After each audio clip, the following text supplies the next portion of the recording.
Hello everyone and welcome to another episode of Ron Watches. I'm Ron, I have watched something, and I would like to talk about it now, because I took the time to watch it. And today, we're going to talk about this movie, Evolution. This comedy came out in 2001, and it's about aliens that crash to Earth, and they evolve very quickly from bacteria to actual full-blown aliens, giant aliens, little aliens, gaseous aliens, solid aliens, all kinds of aliens. Within a matter of days, there's a ton of aliens. This movie was like a 90s all-star cast. Leading the cast, we had David Duchovny from The X-Files, who was bigger in the 90s than David Duchovny. We also had Julianne Moore.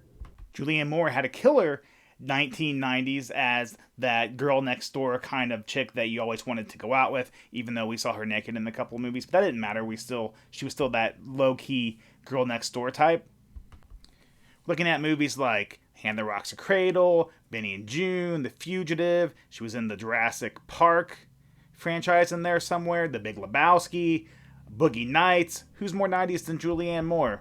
Probably only David Duchovny. Psycho? Oh. Then you got Orlando Jones, who was one of the original Mad TV cast members in the 90s. He's also the spokesman for 7-Up and a bunch of weird commercials. Hey, I'm the guy who makes 7-Up. I also write the advertising. I just came up with a great new slogan. Make 7-Up yours. Make 7-Up yours. Thank you, I appreciate it. Make 7-Up yours, baby. People just love it. Make 7-Up yours! Hey, my man, make 7-Up yours. Make 7-Up yours. Same to you. Same to me. You see, it's catching on already. Hey, make 7-Up yours, man. Oh, we going global with this baby. But the kind of commercials that you were thinking, hey, this guy should probably get more roles. He's very charismatic. We have Ted Levine, who is going to be famous for playing Buffalo Bill in Silence of the Lambs. That's the only thing he's ever going to be known for, playing Buffalo Bill. He's in this film. Then we have Seann William Scott, who was Stifler in American Pie, and then he would continue to be Stifler in a whole bunch of other movies not named American Pie, including this one. Then who can they get to direct all of this great 90s talent, this 90s all-star cast in the 2000s? None other than Ivan Reitman, the great director of an all-time classic, Ghostbusters. You should know that something is wrong when you look at the DVD case. It says right here in the tagline, from the maker of Ghostbusters and Road Trip.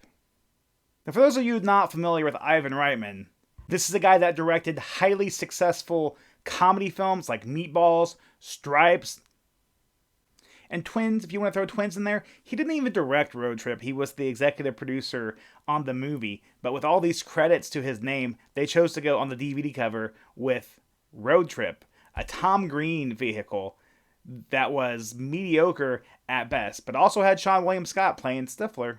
So that should raise some red flags right away. If I had a red flag in this room, I would wave it. That should be enough warning for you about the movie Evolution. If Vigo, the Scourge of Carpathia, can't help you, I don't know what to tell you, man.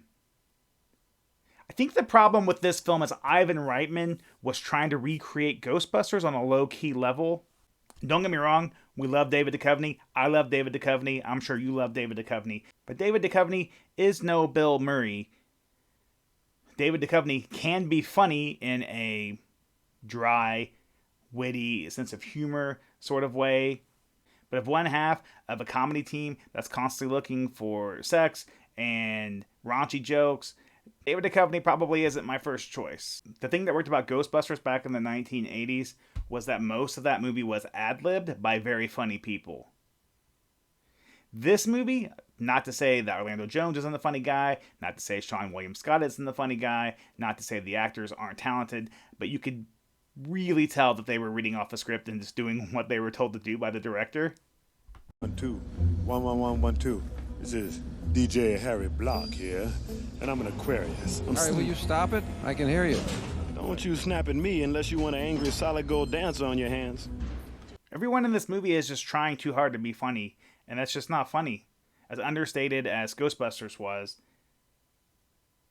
everyone here just goes over the top trying to be funny, and that just rarely works. Who's that? I don't know. I don't have anything on. Another comparison to Ghostbusters, which is completely legal because Ivan Reitman, the creator of Ghostbusters, is also the creator of this film, and it seemed obvious to me that that's a direction that he's trying to go in.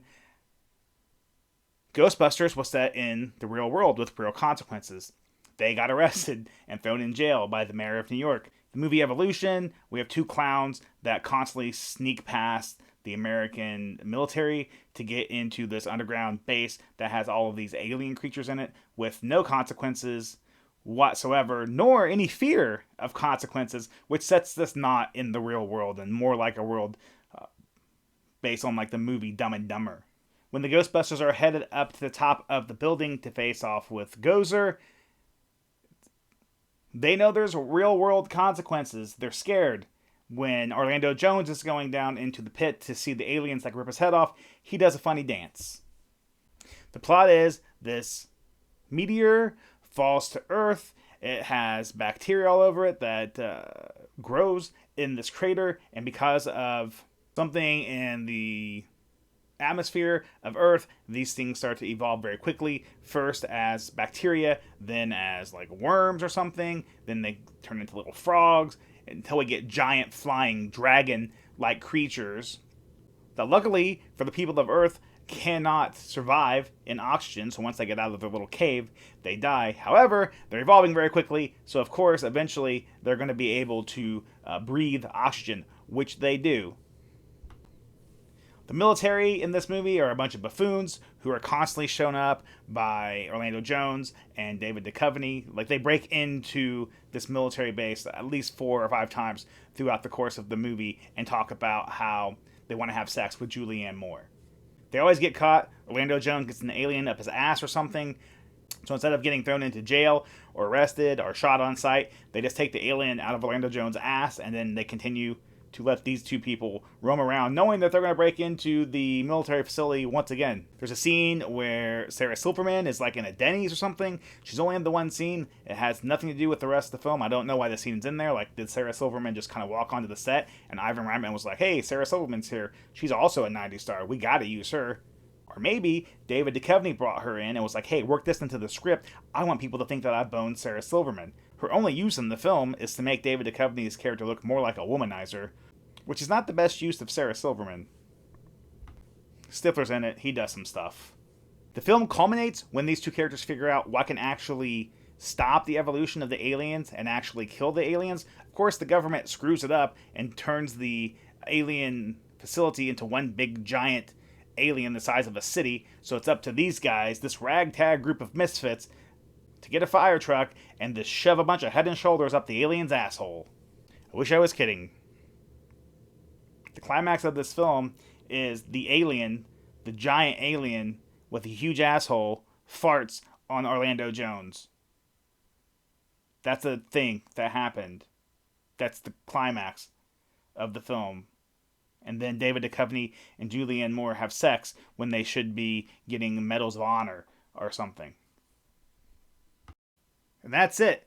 The alien farts, Sean William Scott becomes a firefighter, Orlando Jones gets a medal, Julianne Moore and David Duchovny have sex because no one can resist David Duchovny, apparently, not even Sarah Silverman in a Denny's. I watched this movie a couple of weeks ago, and I specifically waited a little while to do this review because I wanted to see if there would be parts of it that I liked. Because sometimes you watch a movie and you think it's really dumb, but then a week later you're quoting the movie, you're saying stupid things from the movie to make your friends laugh. Does that make the movie dumb? If you're quoting the movie, a lot of Adam Sandler movies fall into this category. But here we are, 2 weeks later, and though I remember the plot now, I can feel it fading away like the kids from It. Soon, I'll remember nothing. While I was watching the film, I realized that I actually had seen it before. I went to the theater in 2001 to see it with my then roommate. I remembered this as like a repressed memory that came back to me as I was watching the film. My theory is this, that after watching Evolution in the theater, since the theater probably wouldn't give me my money back, I went to a hypnotist, got hypnotized to forget that I ever watched the film. Now that I've rewatched it, that memory came back So now I'm thinking about going to a hypnotist again, but then the cycle starts all over and I might have to watch it a third time. The good news is I picked the DVD up from like a Half Price Books when they had one of their give us $20 and put anything you want in the bag. So technically, I kind of didn't pay for it. That makes me feel better. It helps me sleep at night. I don't know who this film was made for. I guess teenagers at the time, maybe? I was not a teenager in 2001. But I wasn't much older than a teenager, just a few years older. I don't believe I liked it then. I don't like it now, and I'm way older than a teenager. I mean, I guess if you're like Sean William Scott's cousin, you probably watched the film, probably like it, probably have it in your collection. Here's the craziest part. This movie had a cartoon series based on it. A cartoon series that ran on Fox Kids. And if you're thinking, oh, they made a series about aliens and people fighting aliens and just put it under the evolution banner. No, it's a continuation of this film with the same characters. And if you're wondering if the comedy is any better, they have a pet alien named Gassy. So no, the comedy is not better. And that got a video game made from that cartoon series. What is going on, 2002? Listen, I love a good alien fart as much as the next guy, but I can't rightfully recommend that anyone watch this film. I'm going like 3 out of 10. Maybe there was 1 or 2 funny parts. Julianne Moore is always welcome on my screen. All of these actors are always welcome on my screen. Just apparently don't put them together with gassy aliens, because that doesn't seem to work. So thumbs down for Evolution. Until I watch something else, subscribe, hit the button, hit the bell, do all that fun stuff. You guys know how YouTube works. And I'll be back with more gassy aliens and a sex-crazed Julianne Moore in a hazmat suit.